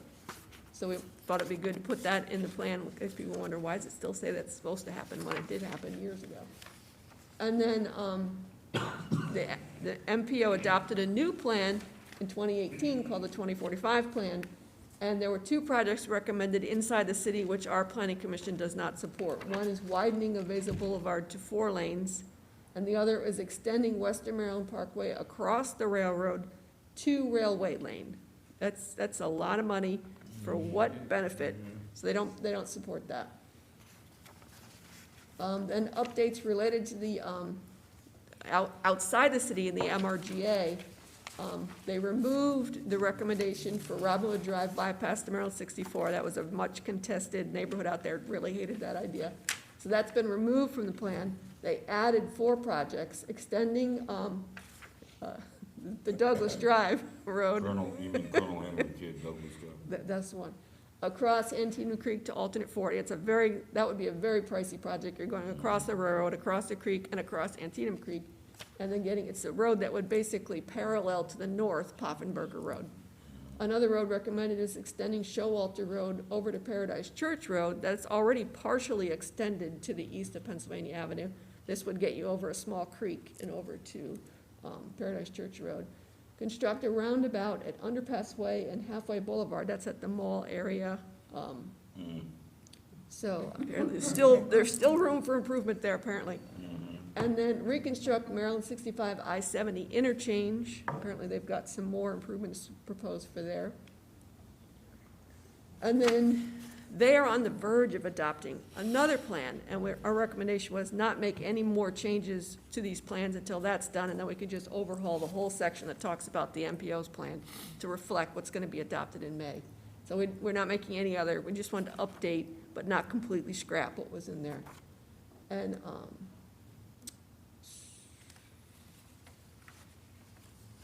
so what we're recommending now, we'll forward to the MPO, and hopefully it'll get into their plan that's gonna be adopted in May. And we have been keeping them apprised all along. They're getting copied like everyone else when we say this is the next step in the process, this is the next step.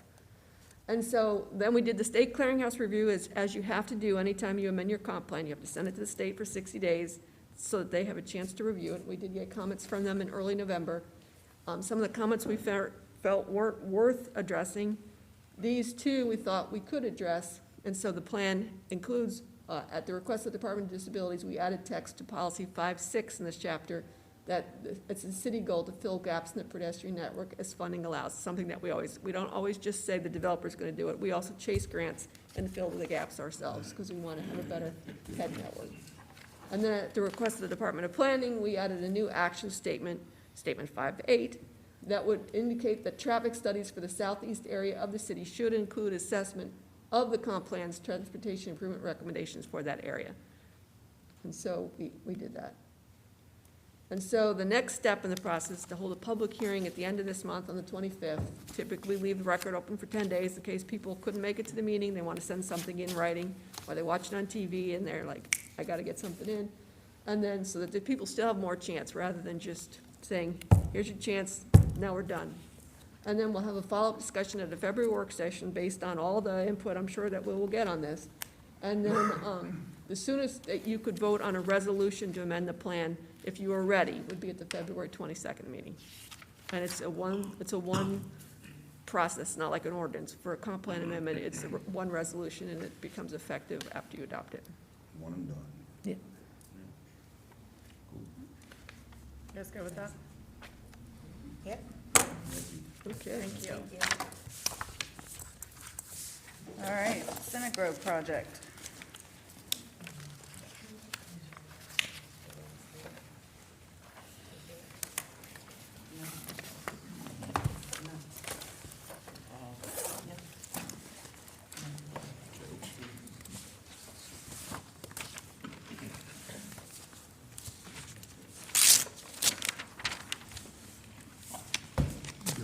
No, go ahead. Just to give you a little bit of background, excuse me, I don't do many presentations to the elected body, but nobody ever comes to see me, I don't know why.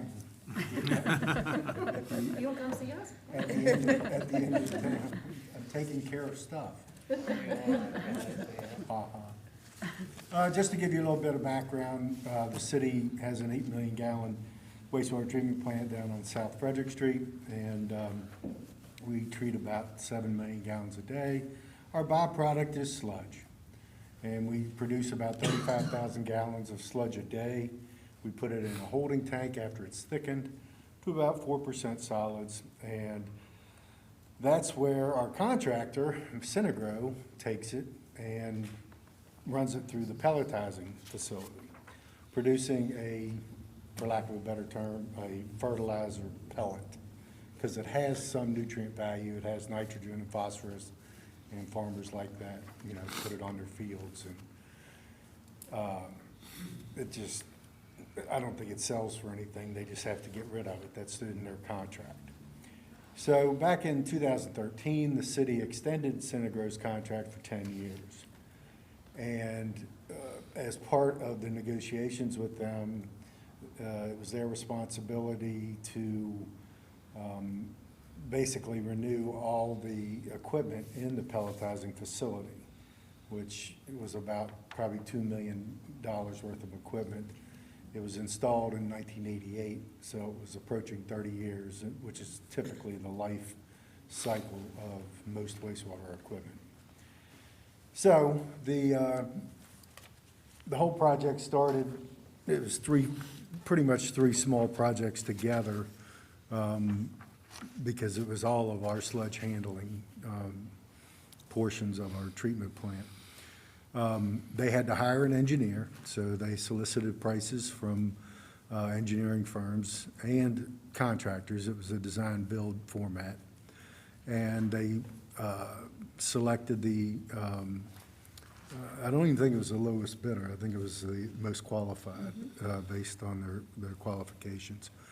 And they started on the sludge holding tank. Sludge holding tank needed, basically, it was an old digester, for lack of a better term, and it needed a top on it. So that was the first phase. We put a dome on top of that, and that was around $800,000, using the same engineer and contractor.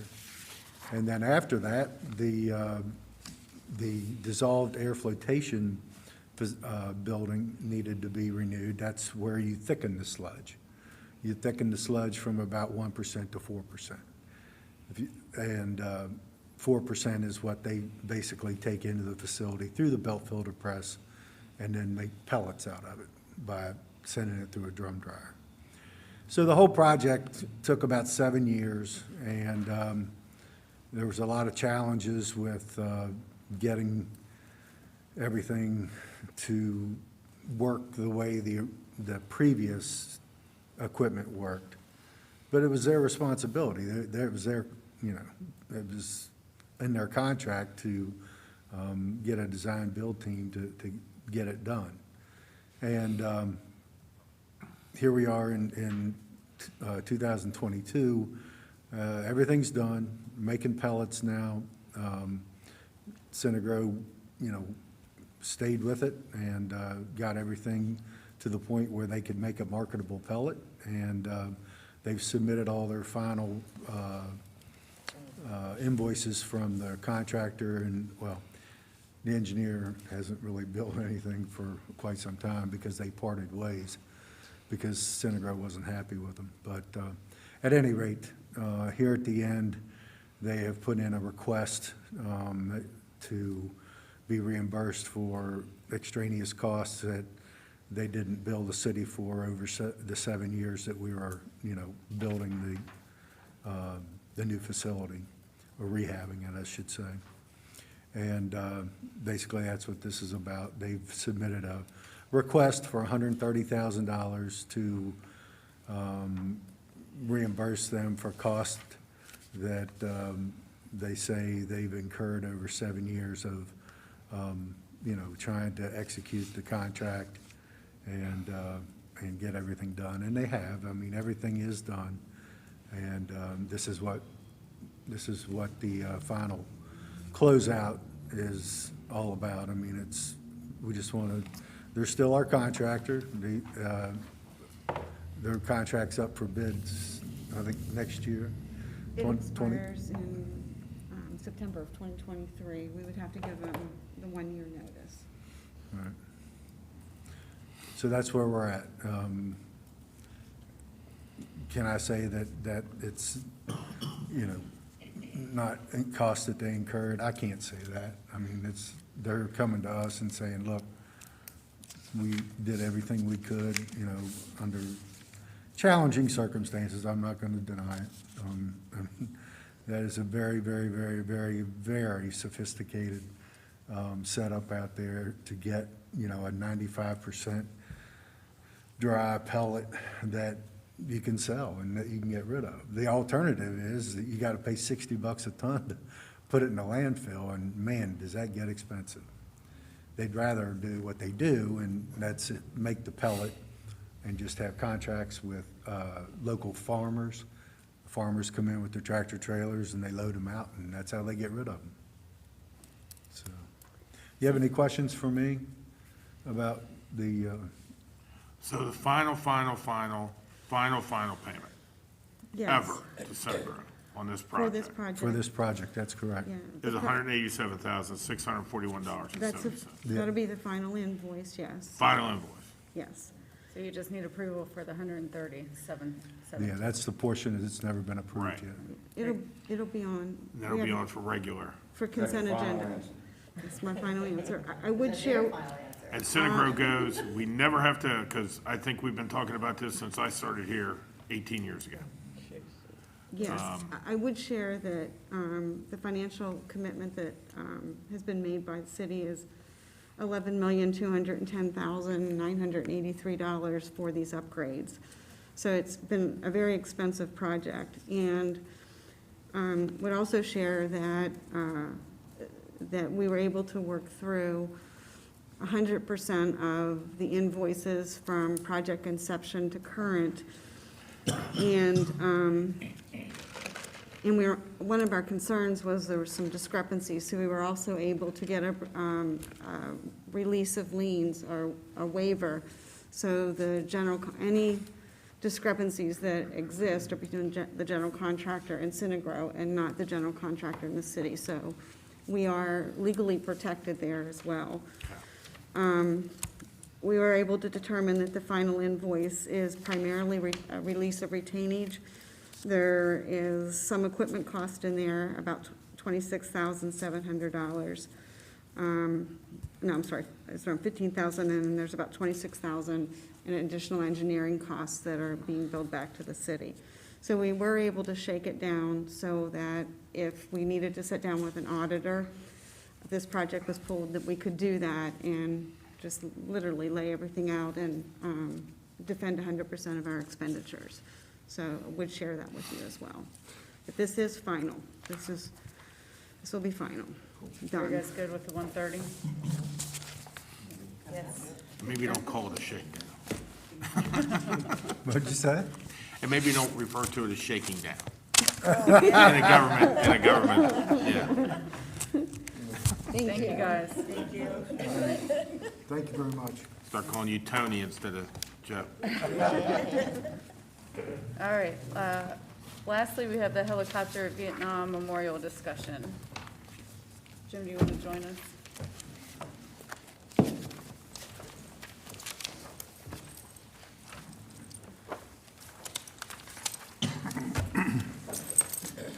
Good evening. Good evening. All right, so last time we were here having this discussion, Councilmember Alshire had requested that we do balloon placement to see where the helicopter would be. That is done, so we are back to revisit this conversation and see if it's a go or not. So I'll open it up to you guys for questions, comments.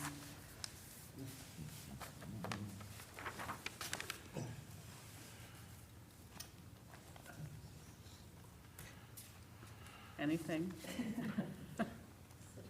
I mean, we all got to see the placements, right, or at least the pictures of it. Yeah, I did. I mean, I'll start.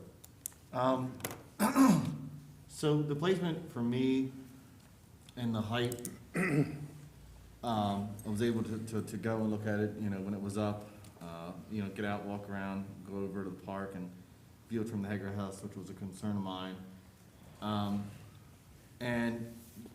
Coincidentally, and I think I shared this with some members afterward, one is it's really hard to get a depiction from balloons, and it's certainly harder to get a depiction when we've been given probably half a dozen different iterations of what this thing may or may not look like. So that, two things stuck out to me in that deliberation for me. The first being trying to get a real idea. The second was, I was there in early evening, and, obviously since it's getting darker out earlier, my third or fourth swing up around Prospect, because I know we've gotten some significant feedback from the folks on Prospect in that immediate neighborhood, was as you come down towards the intersection, while the area in question is really, sort of backs up, I don't live in those homes, and so when I say backs up, to me, my neighbor's walkway light across the street, is a glaring light at night. And so what struck me was early evening, how bright the area is. And so I think one of the concerns that I expressed afterwards to some folks, and maybe to Scott, was this thing obviously is going to take more lights. You know what I mean? I know you're shaking your head, but for security purposes, whatever, there's no way that you're going to put additional features in that space and not want to have it, adequately lit for it, just even at minimum for public safety purposes.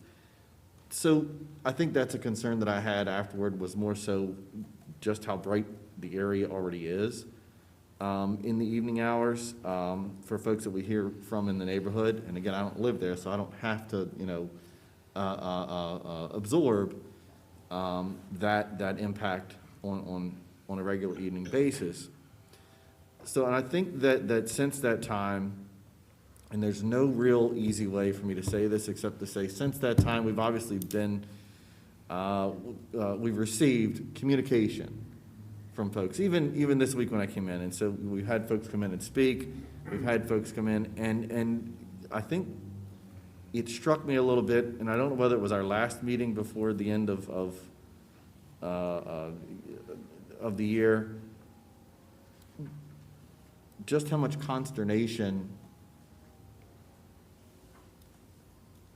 unnecessary consternation, that's been created within the dialogue of folks that obviously have an interest in expanding, the memorial with this item, and how much folks that live in the immediate area just have, expressed concerns. And I just had to sit back and think, that isn't what, with all due respect, that isn't what memorials are supposed to do. It's not a memorial. In community. Well, and again, you can beat on the terms I may use, but what I'm trying to explain, though, is more important than what terminology I use to explain it. So let me say this. Our parks are for everyone, okay? And we have an obligation to folks that visit our parks, that have interest in putting things in our parks, that have interest in doing things in our parks, as equally as we have obligations to folks that live within this community and within the neighborhoods that they live within that community for the peaceable and enjoyable use and living and visiting and exercising thereof. And I think after the last meeting, I was like, you know what? We have a beautiful thing there, a beautiful thing that you guys have created and that has been welcomed in that park, that has so many different uses that I don't know what the benefit would be to this community to create or add something to our park that creates that level of consternation and conflict within the folks we hear from. And I see that your look, but we hear from multiple sides. And so I have to absorb and evaluate hearing from all of those multiple sides. And I never would have envisioned, this type of dialogue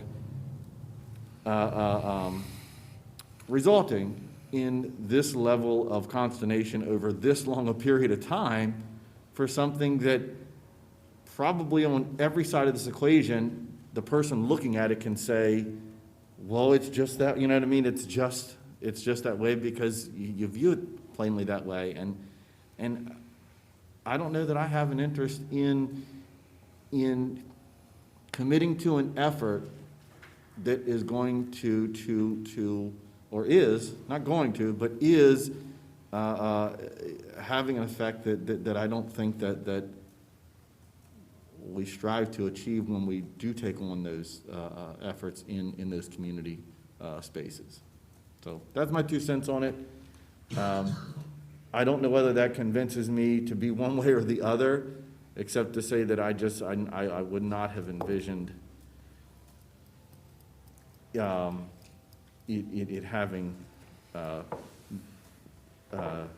this much conflict between so many clearly, passionately, opposing forces of interest in it.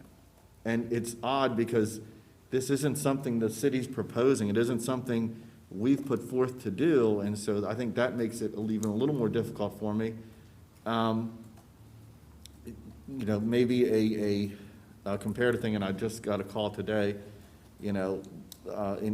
sometimes I think you expect these things that don't occur, and sometimes they surprise you when they do occur, like the caretaker's house. In that, for me, I thought that would have a different, conversational component to it of similar consternation, but sometimes it doesn't and sometimes it does. And I think when I look at those public spaces, I almost have to weigh to a great degree, okay, what is the balance of that? And in this, I don't find the balance to be that I'm able to embrace having the item put in when there is that level of consternation out there. That's mine. And then I'll shut up now. For me, I, as someone that lived across from a memorial site, I understand 100% what the neighbors around that site, and I understand how they feel, or how they would feel. And while I appreciate the memorial and its reverence and the significance and all the visitors that come, I have to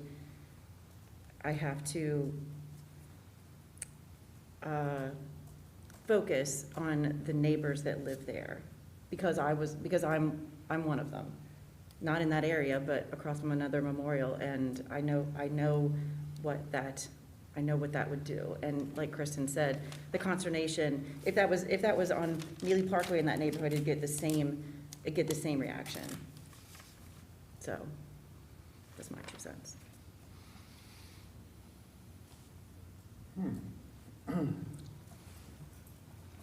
Well, your situation is a little bit different where you live, Shelley.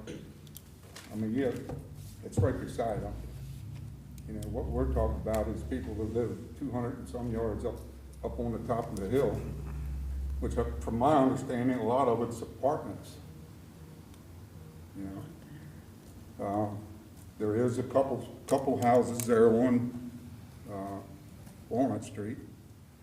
Basically, they're up away from us. And for anybody that's ever been by there before this monument was even built, it was dark. The street lighting going down there didn't put out enough light, produce enough light. You had homeless people living down in the weeds there. I found hypodermic needles and stuff down in there. Yeah. And as far as lighting a helicopter up, you don't need it lit up. I said that going in, you don't need to have it lit up. There is enough lighting there in the box LED lights that we have. You can see how much that shines out across the back, and it does not in any way shine up in people's properties. It doesn't. And your balloon study, I had asked when I was in here, and you recommended the balloon study, I asked to be made aware of it so I could be there. I was not notified from anybody, but I just happened to be over there doing some landscaping and stuff. I mean, that's my pet project, and I plan on continuing as long as I'm healthy to do it. The snow that gets blowed off, I do that. The city don't do that. And by being there, I know Rodney and Eric Dykey, and I don't know the other engineer, but they performed the balloons test. I had no idea what it was. I mean, other than listening to what you were saying about, give you an idea looking from the Hager house. The biggest problem I seen was the fact that, yes, you're gonna see that thing this time of year. You have no foliage on the trees. You know, I went around myself and took a photograph with my phone. I couldn't see them with that, but the city photographer with the big lens and all probably has a lot better pictures, which I did not get to see.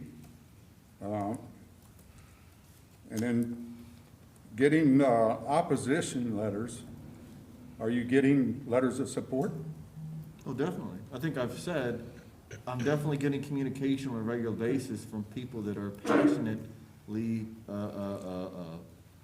stakeholder on one side or other of the issue.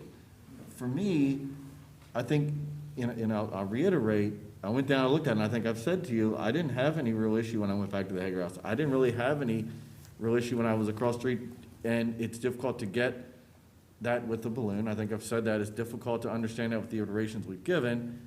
Clearly, I pointed out that me personally, I had some issues with the lighting, from up above when I viewed it in the evening, but I think, I don't know how else to say this except that there is clearly consternation between two parties at this time for an item that isn't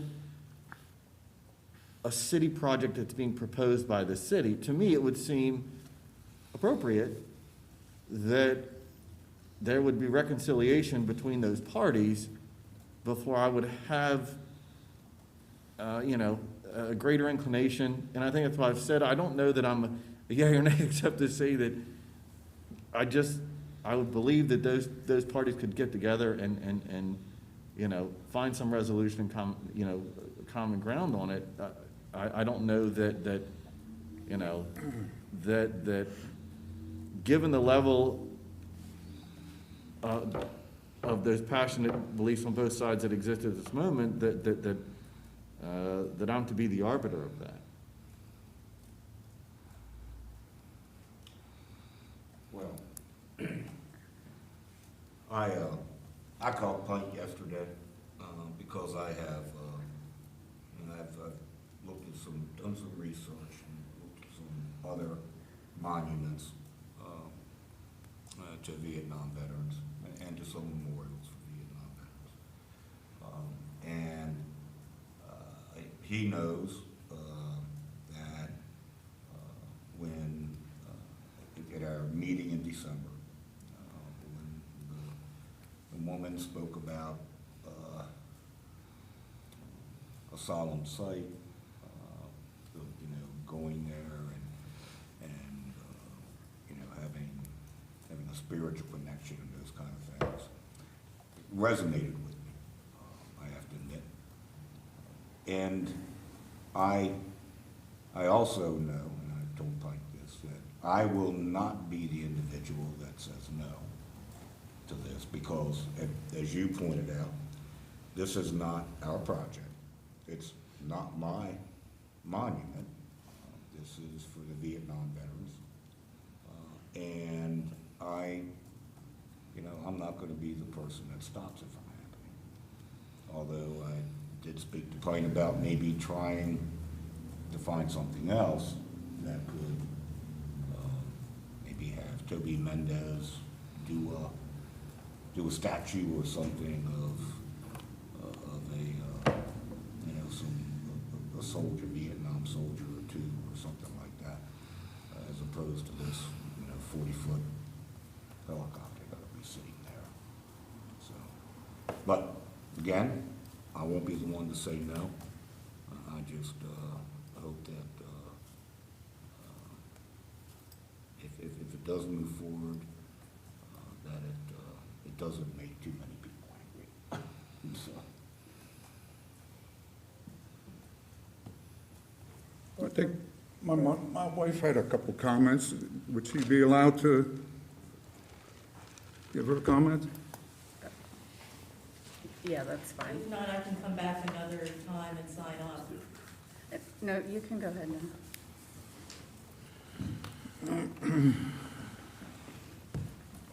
I would like to say one other thing before I say no more. This project here when we came up with the idea of placing a helicopter over there at the site, we thought it would be, you know, a really excellent added attraction to that monument, and it wouldn't overpower that monument in any way because it would be set back in and off to the left. You know, I think people had the wrong impression that it was gonna go next to it on flat ground, which that was never our intent. Our intent was to put it back as far back away.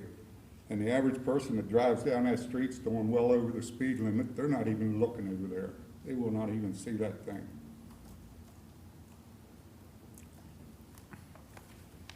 You're up. Okay, my name's Debbie Klein, and I'm his wife. I'm here in support of the placement of a UH-1 Huey at the Vietnam Monument on South Walnut Street in Hagerstown, Maryland. This is the beginning of my 5th year of involvement with the Vietnam Monument, and I have a feeling that I will be involved with this patch of hallowed ground and the monument pieces that sit on it until the day that I die. I have heard comments that some of the letters and petitions sent to the mayor and council supporting this helicopter are from individuals who live outside of the Hagerstown city limits. Why should this helicopter decision be made only thinking of the citizens of Hagerstown? That might be true as far as city elections and voting.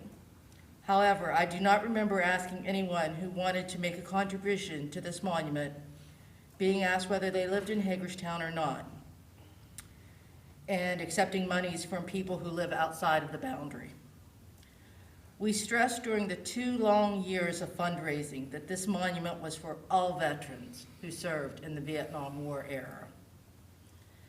The Vietnam Monument honors and remembers the 17 men from Washington County who gave their all in the Vietnam War. That's the centerpiece.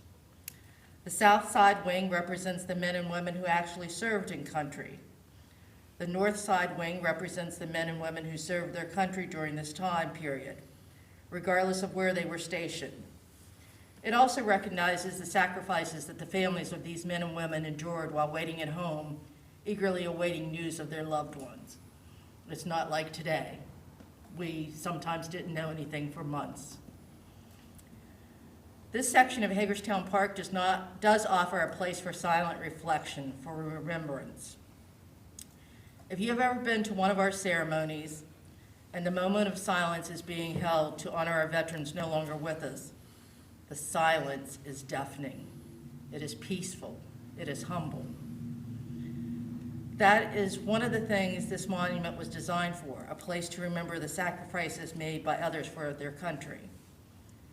The UH-1 Huey was an integral part of the Vietnam War. Placing a refurbished helicopter behind and to the south of the monument, over the hill, serves as a reminder that war is real. We cannot erase the atrocities of war by simply refusing to put a helicopter at the site.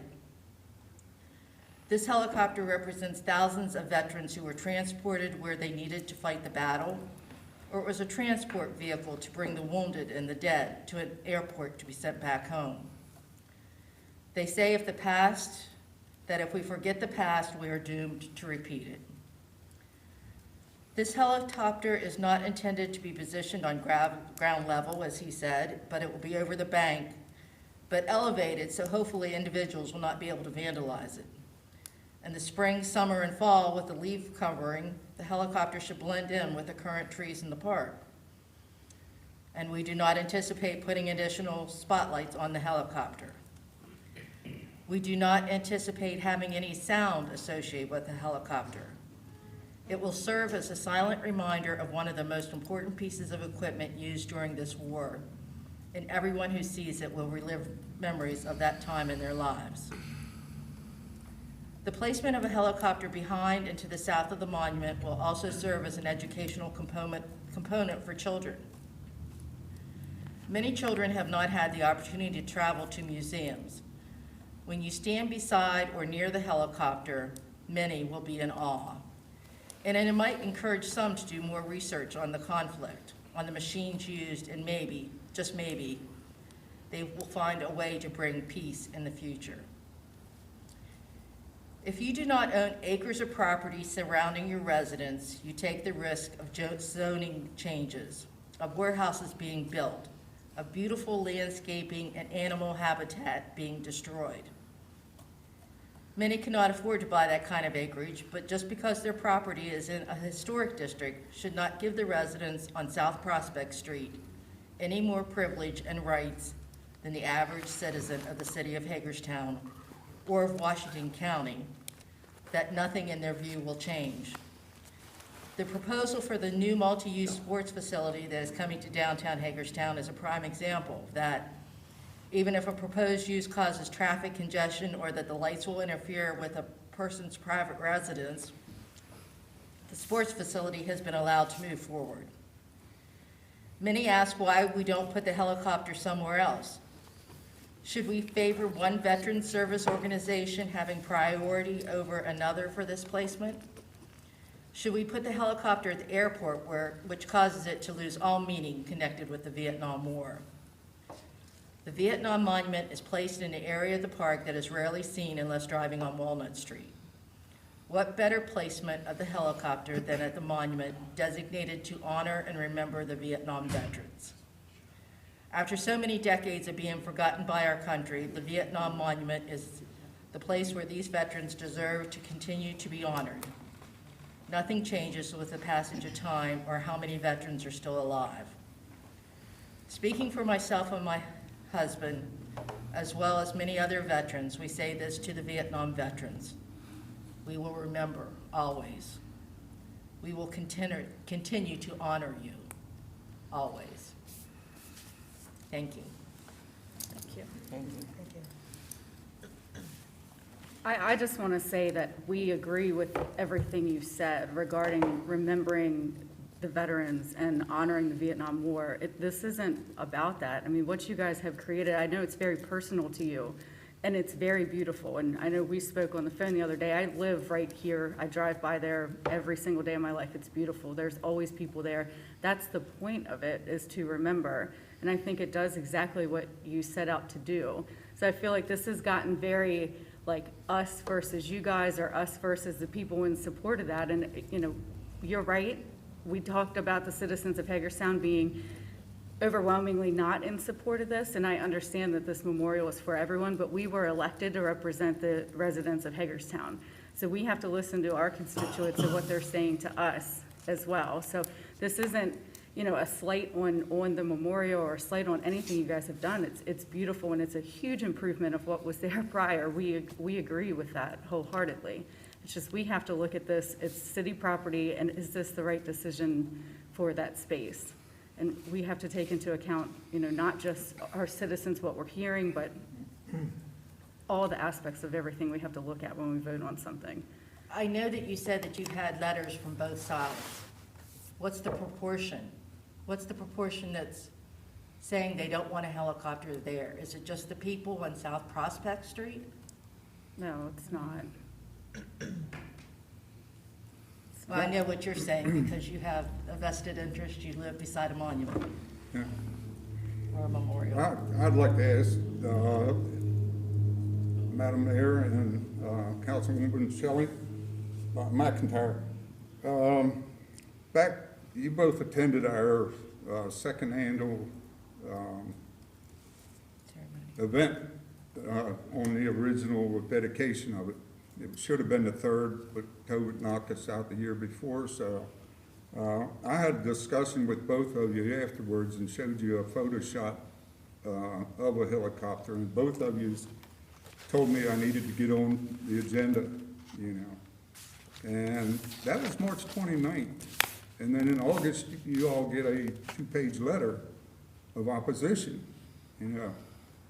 And I said this earlier when I was here back in October. That should have never got out, you know. And it came out of the city, and it should have never got out and went up to Prospect Street. That's why you got a 2-page letter of opposition.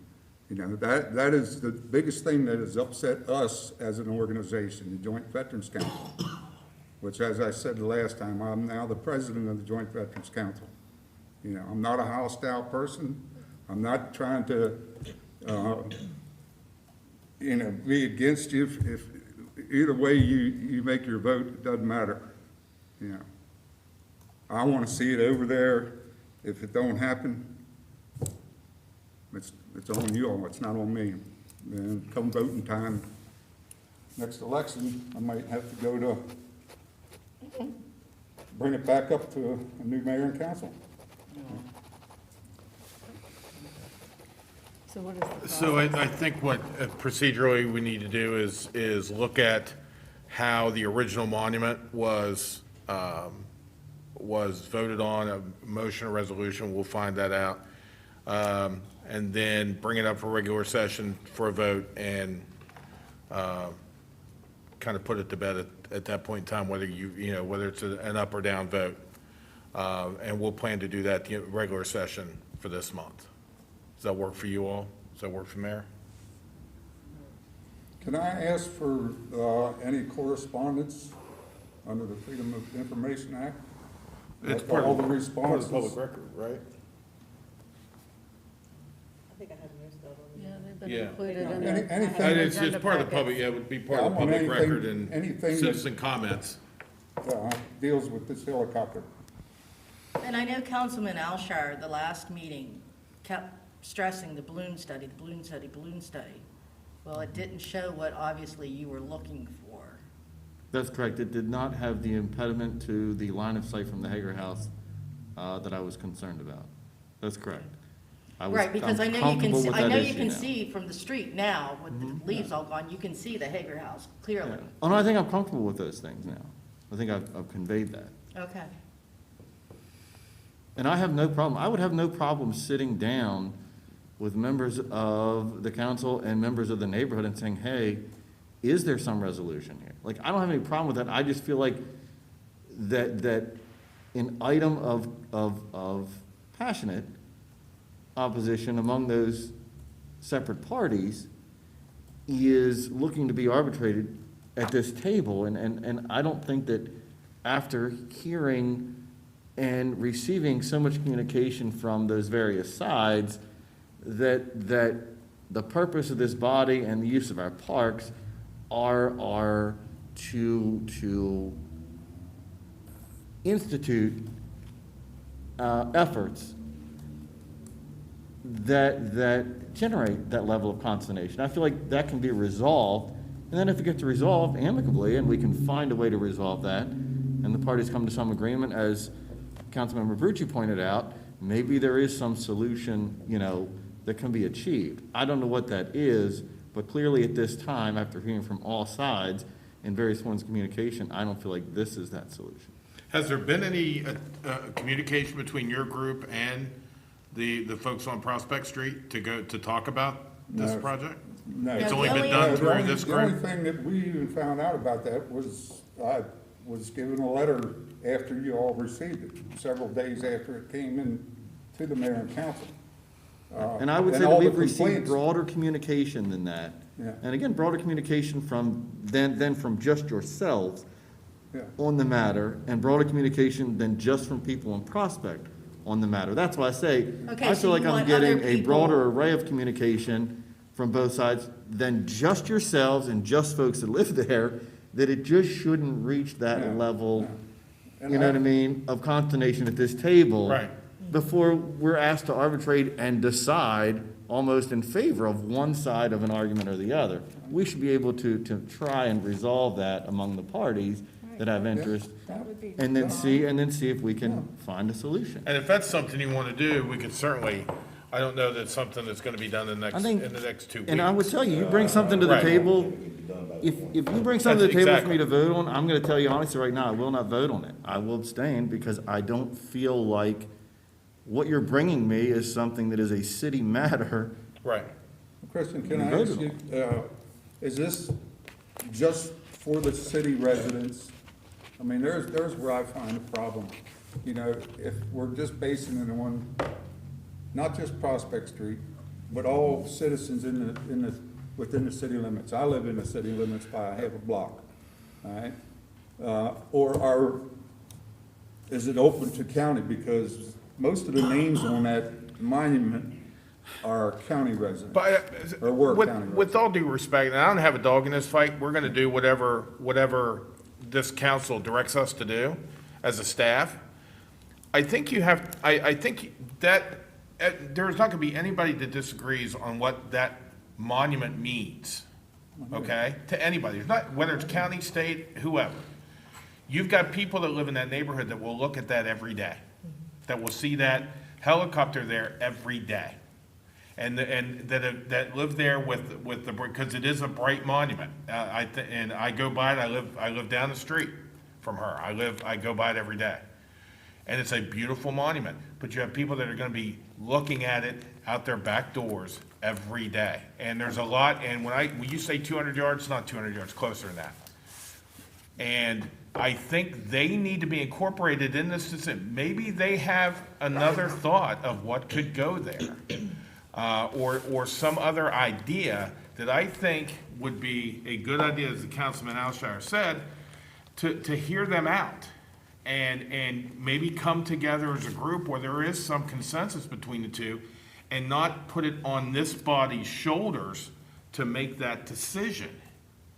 In a vacuum, really, they're in a vacuum trying to make this decision. If that could be done, and you're amenable to do it, there is a Neighborhoods First group in the Historic Heights area that I would bet would be willing to sit down and talk to you all about it. Can you give me the information on who I should talk to? Absolutely. Okay. Absolutely. I have no problem with that. Yeah, I mean, and before there's any decision made, try to come to present your point, how the helicopter will look, perhaps walk down there together as a group and look at it. Yeah. We can't hang a helicopter and see what it's gonna look like. The balloon was, we took Councilman Alshire's recommendation and tried to do the best we could in what it would look like. But I think. I want to make sure it's clear, because we keep referring to that. That was because of my concerns as it applies to the view shed from the Hager House. Correct. And I have those concerns, just like you point out, the multi-use thing that's going to be built by private parties on private property down here, as their private right is. I have an obligation as the property owner of that park property to ensure the integrity of that space use and view shed as the property owner. I wasn't looking at it as it applies, and that's why I'm trying to express to you, Right. that issue was satisfied for me as the property owner. You know what I mean? Yeah. Those other issues are separate issues that I have not been able to reconcile, because there are clearly passionate, private perspectives on what should be in this public space. And it would be nice to have an attempt for you all together to try to work that out before that decision, and then come back, and maybe a representative from that group and you all could come back and say, hey, here's where we're at. We don't really agree with all this. We might have an alternative. If not, we just, we can't support it. You all support it. Then it becomes, then they operate with as much information as they can operate with on trying to find a solution, or to vote on whether it goes in our park on property we own or not. I mean, is that fair? Is that Well, fair? I agree that sitting down with the two sides would be good.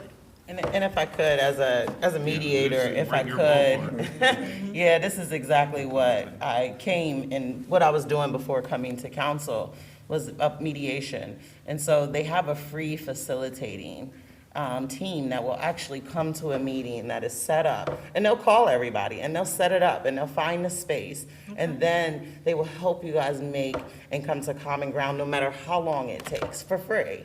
And so if I could give you the phone number to Mediation first, and then you can get it started with Neighborhood first, and then Mediation could then do all the intakes for you guys, and then even find the space for you guys to And come we make together available and staff figure it too, if you're looking at engineering or you're looking at placement, we could help out and provide that information as well. yeah, I Well, mean, there's been so many misconceptions as far as where the helicopter would actually be.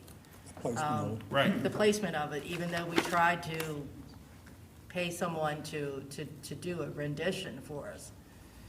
It's, whenever the balloon study was gonna be done, it was gonna be right beside the monument, and that's not where We And anticipated it, it and being. it was moved down a little over, Yeah, we over the went- edge. It's a over little. the hill, Right, right. over the hill a little bit. Back. Right. And which should blend with the trees and stuff, but I understand. I think that Right. it would be a good idea to sit down with everybody. Well, what I'll do, is I'll talk to John Kearns, who's our Neighborhoods First, manager, get the information for District Heights people, or for the Historic Heights, Neighborhoods First group, and work out some sort of help facilitate getting a meeting together with you all, and see where that goes first. Okay. And then we'll try to do this as expeditiously as possible, because I think this needs to be settled.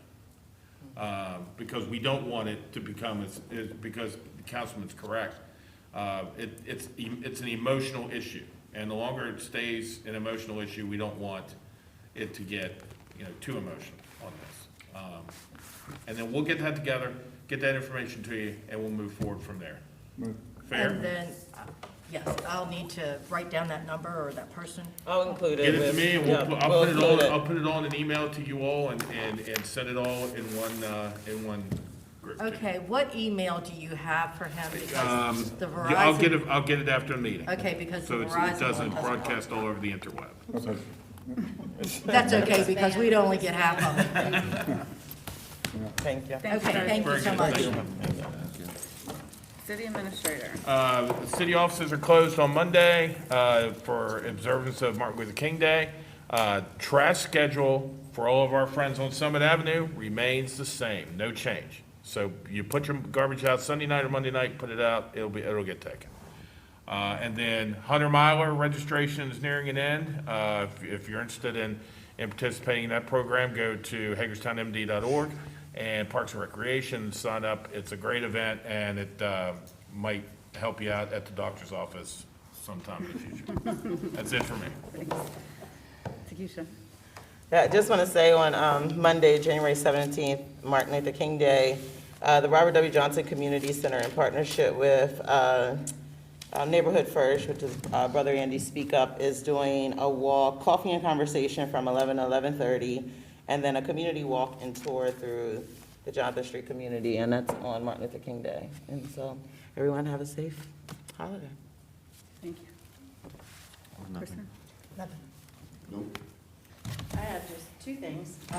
Last night I spoke at a women's workshop, and a very nice woman came up to me and asked me how in the world to use the pay-by-phone parking.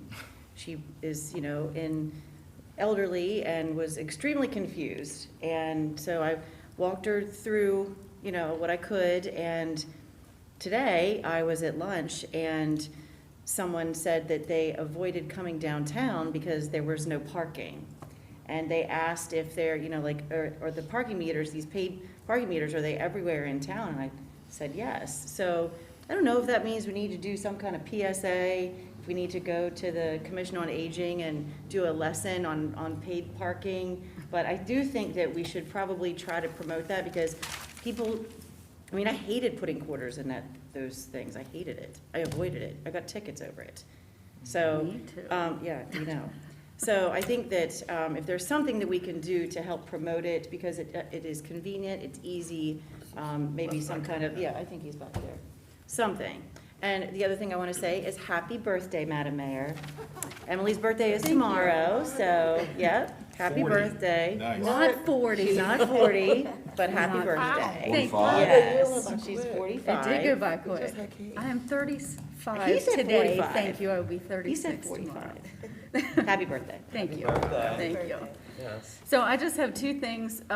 One, obviously, our positivity rate for COVID in Washington County is pretty ridiculous right now. It's like 32%. I think we might be on the downslope, but just a reminder to everyone to be safe and, try to help stop the spread, which I don't even know what that looks like anymore. I'm not sure any of us do, but just be safe and wear your mask if possible, and take care of yourselves. And lastly, tomorrow starts opening day for our legislative session in Annapolis. So to Delegate Cham and Senator Quarterman, we wish you well. And just a reminder that we need $20 million for an indoor turf facility. Please, and thank you. Please and thank you, and we're adjourned. Everyone have a good night.